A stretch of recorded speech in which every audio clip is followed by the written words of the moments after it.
Just imagine a guitarist, deeply absorbed in reading a book of indigenous poetry. Suddenly, a phrase strikes him like lightning. All we are is dust in the wind.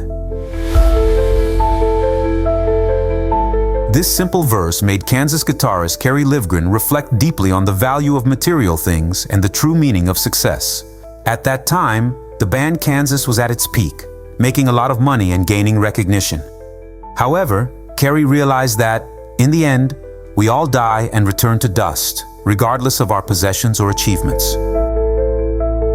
Kerry was under a lot of pressure to write a new hit after the massive success of Carry On Wayward Son. Carry on, wayward son. He had always been an electric rock and roll guitarist. He had never really ventured into acoustic guitar. But in an attempt to broaden his musical horizons, he began learning a finger-picking technique. One day, he was practicing a picking pattern at home when his wife came in and, after listening for a moment, said, "That's really beautiful.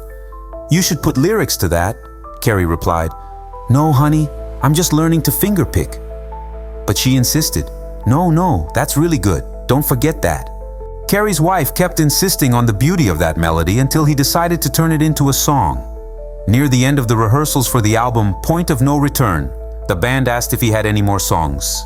Hesitantly, Kerry replied, "Well, I have this one, but you're not going to like it. It's not really Kansas's style." Reluctantly, he played the song on the guitar, and to his surprise, everyone was blown away. "We need to record this song," they said.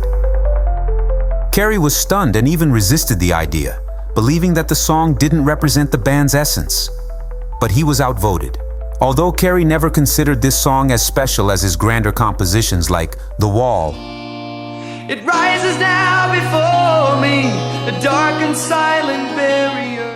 in the end, Dust in the Wind became Kansas's biggest hit, proving Kerry wrong about the song's worth. It showed that sometimes the unexpected can resonate more deeply with the audience. The song exceeded his expectations and left an unprecedented mark in music history.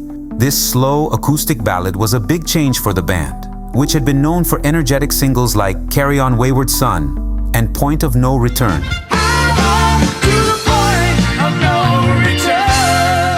This new sound put Kansas in the peculiar position of having its most well-known song be something that didn't reflect its traditional style. The phrase, "dust in the wind," wasn't chosen by chance. It appears in the Bible, in Genesis 3:19. "For you are dust, and to dust you shall return." Moreover, Kerry became an evangelical Christian in 1980 and stated that, even in the 70s, his compositions reflected his spiritual search.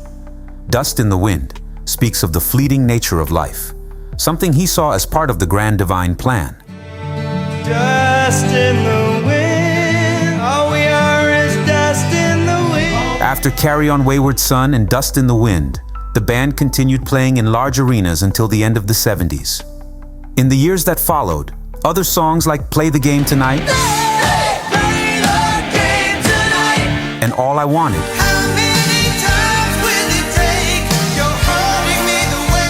also did well on the charts, keeping Kansas at the top. Dust in the Wind also made history by crossing multiple musical boundaries, being played on rock, country, and adult contemporary stations.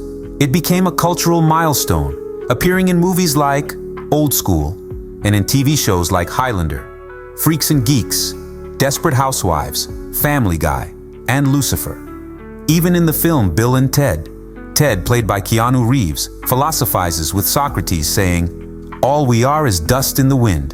In addition, Dust in the Wind was Kansas's first acoustic song and perhaps one of the most famous acoustic songs ever recorded. It has been revisited and reinterpreted in countless ways, from a jazz version by baseball player Bernie Williams to an inclusion in The Simpsons. The song was also re-recorded on the live album Two for the Show, and in a symphonic version on the album Always Never the Same. Dust in the wind.